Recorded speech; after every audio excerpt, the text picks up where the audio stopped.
এত দুর্বল মানুষকে কে সোজা সাবলীল করে হাঁটায়? তাহলে ইবাদত কার হবে?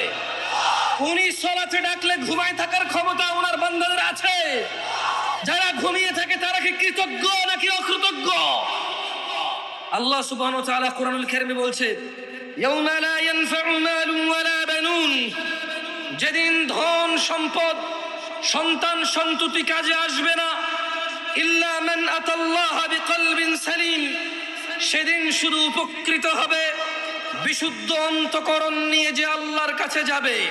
সিগারেট খোর, মদ খোর, জুয়ারি, নেশারি, মারামারি করা লোক, দুর্নীতিবাজ, ঘুষখোর, সুদখোর, মিথ্যাবাদী, মিথ্যুক, নাচ গান করনেওয়ালা, এদের হৃদয় বিশুদ্ধ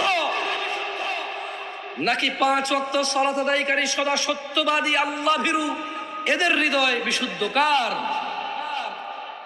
যে জুমার দিন সর্বশ্রেষ্ঠ দিনকে কেন্দ্র করে শেভ করে তার হৃদয় বিশুদ্ধ না? এদেশে শেভের দিন কোন দিন বলতে পারেন? এদেশে শেভের দিন কোন দিন বলতে পারেন? বিয়ের দিন শুক্রবার, শেভের দিন শুক্রবার।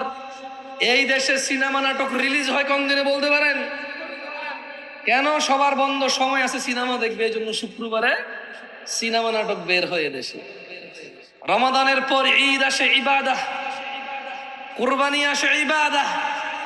ওরা জেনে গেছে, ইহুদি নাসারারা, মুনাফিকদের অনুসারীরা জেনে গেছে এখানকার মুসলিমরা আল্লাহর পক্ষ থেকে দেওয়া আনন্দ, ঈদের আনন্দ, আল্লাহর ইবাদত সৎ পথে না থেকে সিনেমা নাটকে মজে উঠবে, মেতে উঠবে। তাই ওরা ঈদ কুরবানি কেন্দ্র করে ওরা সিনেমা নাটক বানায়।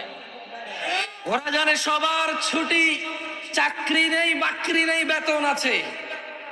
এমন সুযোগের সময় ওরা নিজ পিতামাতা নিজের কোরআনের অজ্ঞতা দূর করবে না, আলিফ বাতা বলতে পারে না তা শিখবে না, সালাতের রুকু, এই যে আহকাম হুকুমগুলো ওরা জানে না, তাসবিহ তাহলিল গুলো ওরা জানে না, ওরা শিখবে না, ওরা সিনেমা নাটক দেখবে।